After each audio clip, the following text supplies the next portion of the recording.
કેમ છો વિદ્યાર્થી મિત્રો? આપણે અગાઉના વિડીયોમાં સામાન્ય સૂચકાંક રીત 2 શીખી ગયા. મિત્રો આજે આપણે આધાર પરિવર્તન વિશે સમજીશું. આ આધાર પરિવર્તન એટલે શું? તો મિત્રો કોઈ એક આધારે સૂચકાંક આપેલો હશે એને આપણે બીજા આધારે સૂચકાંકમાં કન્વર્ટ કરવાનો છે. ટૂંકમાં આધાર પરિવર્તન કરવાનો છે. અચલ આધારના સૂચકાંકને પરંપરિતમાં ફેરવવાનો છે. પરંપરિતનો સૂચકાંક હોય તો એને અચલમાં ફેરવવાનો છે. તો મિત્રો પહેલો જ મુદ્દો ધ્યાનથી સમજજો. આધાર પરિવર્તન. એક, અચલ આધારના સૂચકાંકનું પરંપરિત આધારના સૂચકાંકમાં પરિવર્તન. તો મિત્રો તમને અચલ આધારે સૂચકાંક આપેલો હશે એને તમારે પરંપરિત આધારના સૂચકાંકમાં ફેરવવાનો છે. સૂત્ર આ રીતનું છે: પરંપરિત આધારે સૂચકાંક બરાબર ચાલુ વર્ષનો અચલ આધારે સૂચકાંક ભાગ્યા અગાઉના વર્ષનો અચલ આધારે સૂચકાંક ગુણ્યા 100. તો મિત્રો અહીંયા દરેક સૂચકાંકની નીચે આગળના વર્ષનો સૂચકાંક મૂકવાનો છે. પણ નોંધ ખાસ યાદ રાખશું મિત્રો. નંબર 1, જો આધાર વર્ષનો ઉલ્લેખ કરવામાં આવ્યો ન હોય તો પ્રથમ વર્ષ માટેનો પરંપરિત સૂચકાંક 100 જ લેવાનો. ફરી એક વખત મિત્રો ધ્યાનથી સમજો. જો આધાર વર્ષનો ઉલ્લેખ કરવામાં આવ્યો ન હોય તો પ્રથમ વર્ષ માટેનો પરંપરિત સૂચકાંક 100 લેવાનો છે. નંબર 2, જો આધાર વર્ષનો ઉલ્લેખ હોય, કયા વર્ષને આધાર વર્ષ ગણી અને સૂચકાંક શોધ્યો છે એનો જો ઉલ્લેખ હોય તો પ્રથમ વર્ષનો અચલ આધારનો સૂચકાંક જ પ્રથમ વર્ષના પરંપરિત આધારના સૂચકાંક તરીકે લેવાનો છે. ફરી એક વખત મિત્રો, જો આધાર વર્ષનો ઉલ્લેખ હોય તો પ્રથમ વર્ષનો અચલ આધારનો સૂચકાંક જ પ્રથમ વર્ષનો પરંપરિત આધારે સૂચકાંક ગણાશે. ટૂંકમાં આધાર વર્ષનો ઉલ્લેખ ન કર્યો હોય તો પહેલા વર્ષે પરંપરિત સૂચકાંક 100 લઈશું. પણ જો આધાર વર્ષનો ઉલ્લેખ કર્યો હોય તો પ્રથમ વર્ષે અચલ આધારે જે સૂચકાંક હોય એ જ પરંપરિતમાં આવશે. આ ખાસ યાદ રાખવાનું છે મિત્રો. ઉદાહરણ 8, એક રાજ્યમાં હુન્નર ઉદ્યોગના ઉત્પાદન નીચે આપેલ અચલ આધારની રીતે મેળવેલ સૂચકાંકનું પરંપરિત આધારના સૂચકાંકમાં પરિવર્તન કરો. તો મિત્રો તમને અચલ આધારે સૂચકાંક આપી દીધા છે, તમારે એને પરંપરિતમાં ફેરવવાના છે. વર્ષ 2009, 2010, 2011, 2012, 2013, 2014. અચલ આધારે સૂચકાંક 120, 132, 96, 144, 138, 108. બરોબર રકમને ધ્યાનથી તમે જોઈ લો મિત્રો. અહીંયા કયા વર્ષને આધાર વર્ષ તરીકે લઈ અને અચલ આધારે સૂચકાંક મેળવ્યા છે એ આપેલું નથી. આ દાખલામાં આધાર વર્ષનો ઉલ્લેખ કર્યો નથી. ફરી એક વખત રકમ જોઈ લો. એક રાજ્યમાં હુન્નર ઉદ્યોગના ઉત્પાદન નીચે આપેલ અચલ આધારની રીતે મેળવેલ સૂચકાંકનું પરંપરિત આધારના સૂચકાંકમાં પરિવર્તન કરો.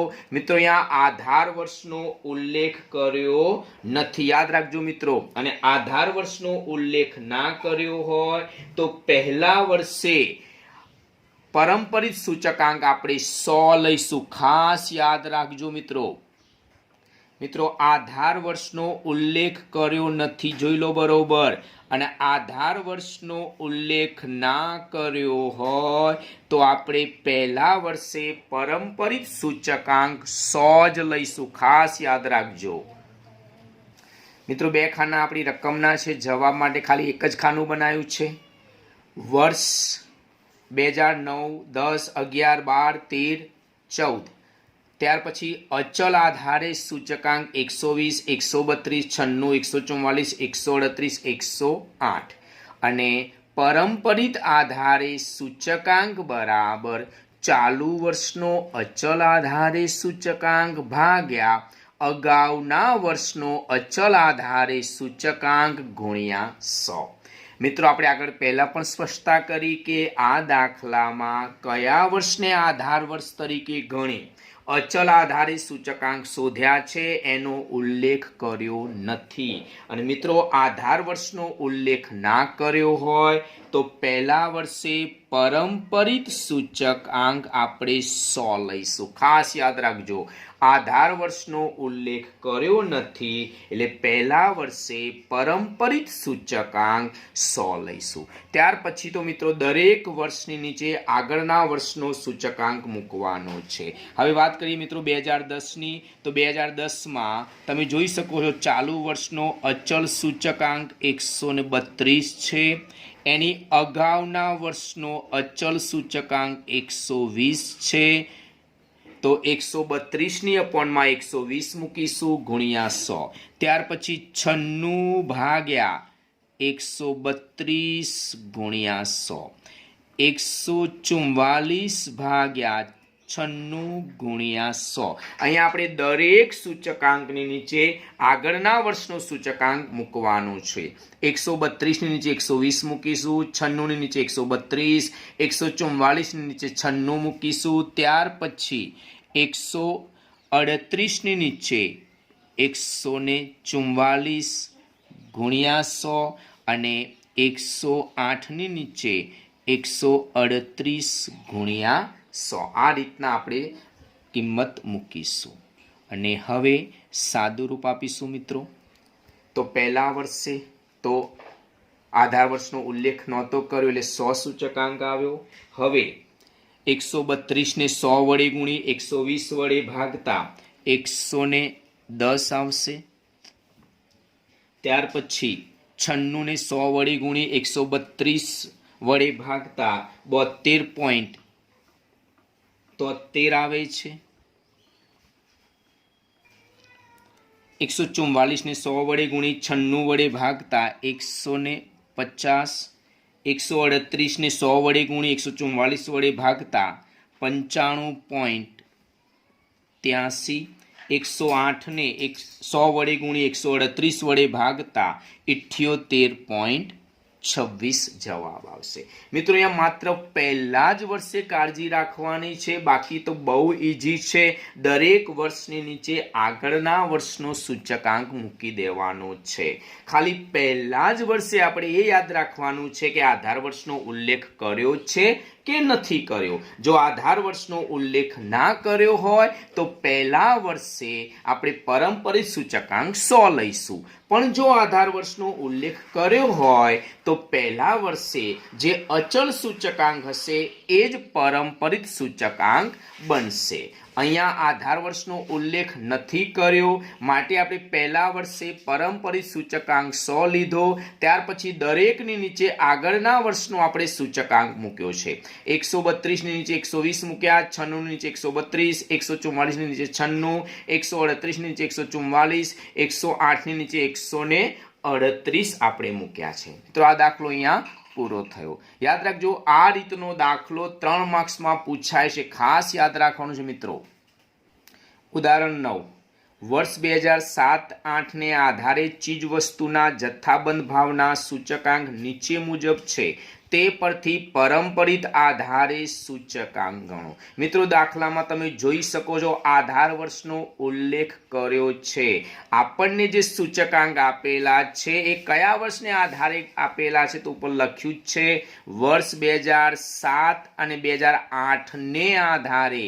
અહીંયા આધાર વર્ષનો સ્પષ્ટ ઉલ્લેખ કર્યો છે મિત્રો।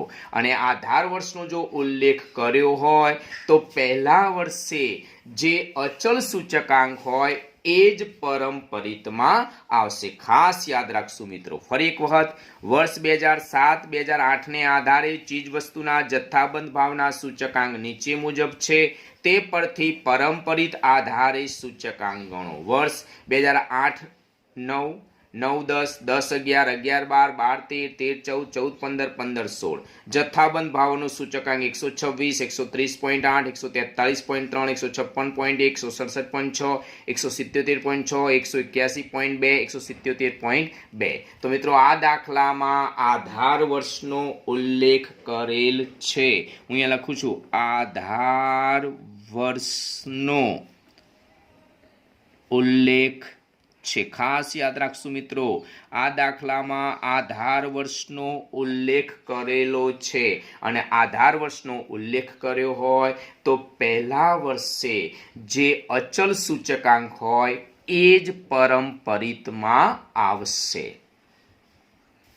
મિત્રો રકમને આપણે ઊભા કોઠામાં લખી છે. પહેલું ખાનું વર્ષ, બીજું ખાનું જથ્થાબંધ ભાવનો સૂચકાંક, ત્રીજું ખાનું આપણે જવાબ માટેનું છે પરંપરિત આધારે સૂચકાંક બરાબર ચાલુ વર્ષનો અચલ આધારે સૂચકાંક ભાગ્યા અગાઉના વર્ષનો અચલ આધારે સૂચકાંક ગુણ્યા 100. મિત્રો આ દાખલામાં આધાર વર્ષનો ઉલ્લેખ કર્યો છે. કયા વર્ષને આધારે સૂચકાંક ગણ્યો છે એનો ઉલ્લેખ કર્યો છે. વર્ષ 2007-8 ને આધારે સૂચકાંક શોધેલા છે. આધાર વર્ષનો ઉલ્લેખ કરેલો હોય પહેલા વર્ષે જે અચલ સૂચકાંક હોય એ જ પરંપરિતમાં આવશે, એટલે કે 126. યાદ રાખજો મિત્રો, આધાર વર્ષનો ઉલ્લેખ કરેલો છે એટલે પહેલા વર્ષે જે અચલ સૂચકાંક હોય એ જ પરંપરિતમાં આવશે. આ ભૂલ કરવાની નહીં મિત્રો, ખાસ યાદ રાખવાનું છે. આધાર વર્ષનો ઉલ્લેખ કર્યો છે માટે પહેલા વર્ષે જે અચલ સૂચકાંક છે એ જ પરંપરિત સૂચકાંક બનશે. બસ પછી તો દરેક વર્ષના સૂચકાંકની નીચે આગળના વર્ષનો સૂચકાંક મૂકવાનો છે. 2009-10 માટે ચાલુ વર્ષનો અચલ સૂચકાંક 130.8 ભાગ્યા એની અગાઉના વર્ષનો અચલ સૂચકાંક 126 ગુણ્યા 100. ત્યાર પછી 143.3 ભાગ્યા 130.8 ગુણ્યા 100. ત્યાર પછી 156.1 ભાગ્યા 143.3 ગુણ્યા 100. દરેકની નીચે આપણે આગળના વર્ષનો સૂચકાંક મૂકવાનો છે. ધ્યાન રાખજો મિત્રો, ખાસ યાદ રાખજો. હવે 167.6 ભાગ્યા 156.1 ગુણ્યા 100. 177.6 ભાગ્યા 167.6 ગુણ્યા 100. 181.2 ભાગ્યા 177.6 ગુણ્યા 100 અને છેલ્લે 177.2 ભાગ્યા 181.2 ગુણ્યા 100. તો મિત્રો આપણે શું કામ કર્યું ખાસ યાદ રાખજો મિત્રો, બહુ ઈઝી છે. પહેલા વર્ષે આધાર વર્ષનો ઉલ્લેખ કર્યો હોય જે અચલ સૂચકાંક હતો એ જ પરંપરિતમાં મૂક્યો. ત્યાર પછી દરેકની નીચે આગળના વર્ષનો સૂચકાંક લખ્યો. 130.8 ની નીચે 126, 143.3 ની નીચે 130.8, 156.1 ની નીચે 143.3, 167.6 ની નીચે 156.1, 177.6 ની નીચે 167.6, 181.2 ની નીચે 177.6 અને 177.2 ની નીચે 181.2. અને મિત્રો હવે આપણે સાદું રૂપ આપીશું. તો 130.8 ગુણ્યા 100 ભાગ્યા 126 કરતા જવાબ મળશે 103.81. ત્યાર પછી 143.3 ને 100 વડે ગુણી 130.8 વડે ભાગતા 109.56. ત્યાર પછી 156.1 ને 143.3 વડે ભાગી ગુણ્યા 100 કરતા 108.93. ત્યાર પછી 167.6 ને 100 વડે ગુણી 156.1 વડે ભાગતા 107.37. 177.6 ને 100 વડે ગુણી 167.6 વડે ભાગતા 156.97. 181.2 ને 100 વડે ગુણી 177.6 વડે ભાગતા 102.03 અને છેલ્લે 177.2 ને 100 વડે ગુણી 181.2 વડે ભાગતા 97.79 આપણો જવાબ આવશે। મિત્રો આ દાખલો અહીંયા પૂરો થયો। મિત્રો ફરી તમને એક વખત કહી દઉં છું, જો તમે અચલ આધારના સૂચકાંકને પરંપરિત આધારના સૂચકાંકમાં પરિવર્તન કરતા હો ત્યારે પહેલું વર્ષ ખાસ યાદ રાખવાનું છે। જો દાખલામાં આધાર વર્ષનો ઉલ્લેખ ન કર્યો હોય તો પહેલા વર્ષે પરંપરિત સૂચકાંક 100 આવશે, પરંતુ જો દાખલામાં આધાર વર્ષનો ઉલ્લેખ કર્યો હોય તો પહેલા વર્ષે જે અચલ સૂચકાંક હશે એ જ પરંપરિત સૂચકાંક બનશે। તો મિત્રો હું તમને 3 દાખલા હોમવર્કમાં આપું છું। સ્વાધ્યાય 1.2 નો દાખલા નંબર 2 અને 3 અને વિભાગ ડી નો દાખલા નંબર 9 હોમવર્કમાં આપું છું। મિત્રો જો તમને મારો વિડીયો ગમતો હોય તો લાઈક, શેર અને સબસ્ક્રાઇબ કરવાનું ભૂલતા નહીં, કોમેન્ટ્સ કરવાનું ભૂલતા નહીં। આવજો।